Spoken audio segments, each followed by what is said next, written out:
The first move is to master knowing yourself.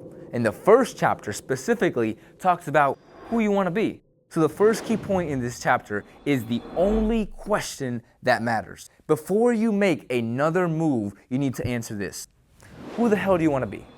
Not your job, not your income, who? You see, Pat learned this when he got screwed on a promotion. That betrayal right there forced him to get crystal clear about what his non-negotiables are. Your clarity determines your urgency. If you want a regular job, good for you, man. You get to take it easy. But if you want to disrupt an industry, you better prepare for war. Because without this answer, you're playing defense with your life. You're waking up at 40 years old living someone else's dream.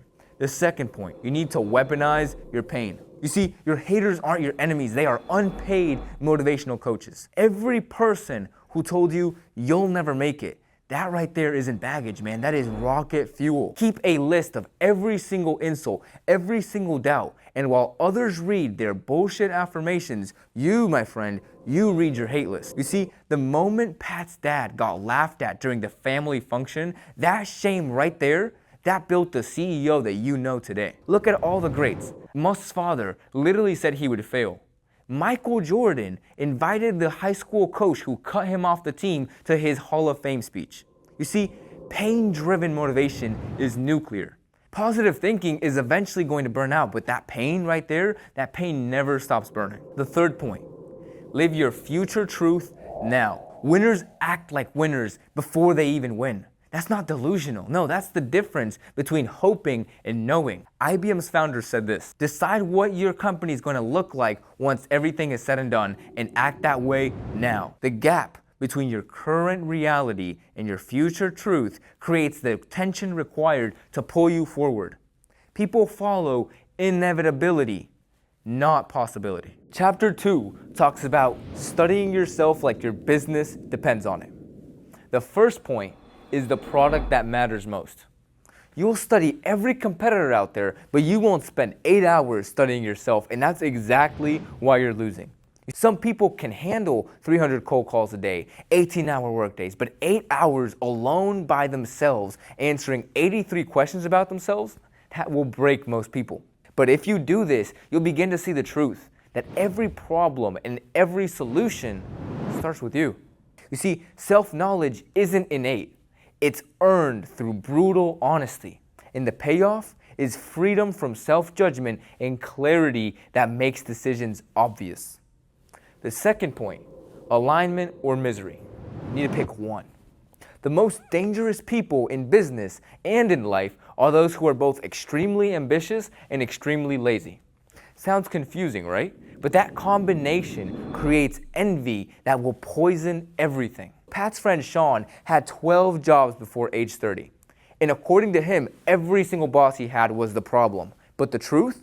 The truth was that he just wanted $150K annual salary and little league coaching with his kids, not millions of dollars. And once he admitted that, everything clicked for him. The key is to be honest with yourself and what you want out of life. The truth is, not everybody wants to be millionaires, and not everyone can handle the pressure of being one either.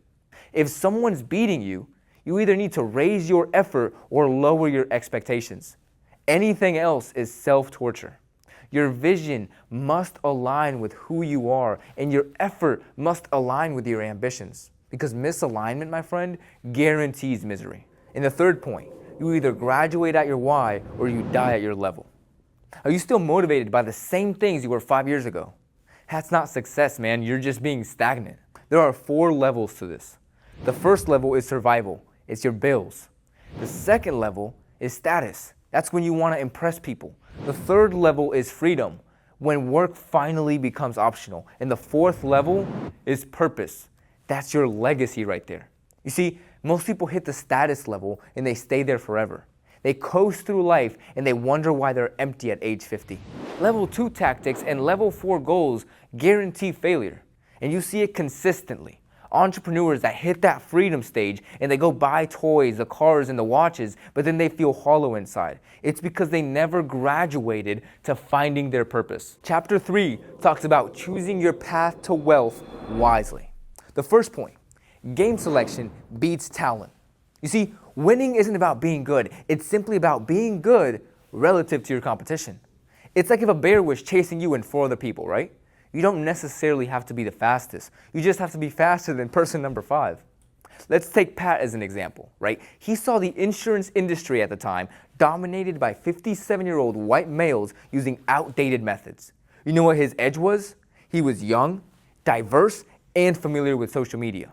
The second point is there are 3 paths to wealth. Only 3 ways to get rich in life. You're either a killer in sales with commission, you build inside of a company for equity, or you own everything, including the pain. Do you know who Steve Ballmer is? Steve Ballmer is employee number 30 at Microsoft. He's worth $59 billion. Never founded a thing. This is where false misconception goes that only entrepreneurs can become millionaires and billionaires. Entrepreneurship can make you just as rich without the stress of a startup. But if your company is not willing to offer you equity to those builders, then you need to leave immediately. Patrick Bet-David, he tried that. He sent a 16-page vision letter to the insurance agency CEOs that he worked for at the time. And you know what they told him? They said, shut up and keep selling. And you know what he did? He left them and he built a competitor so big that he later sold for hundreds of millions of dollars. They're a loss.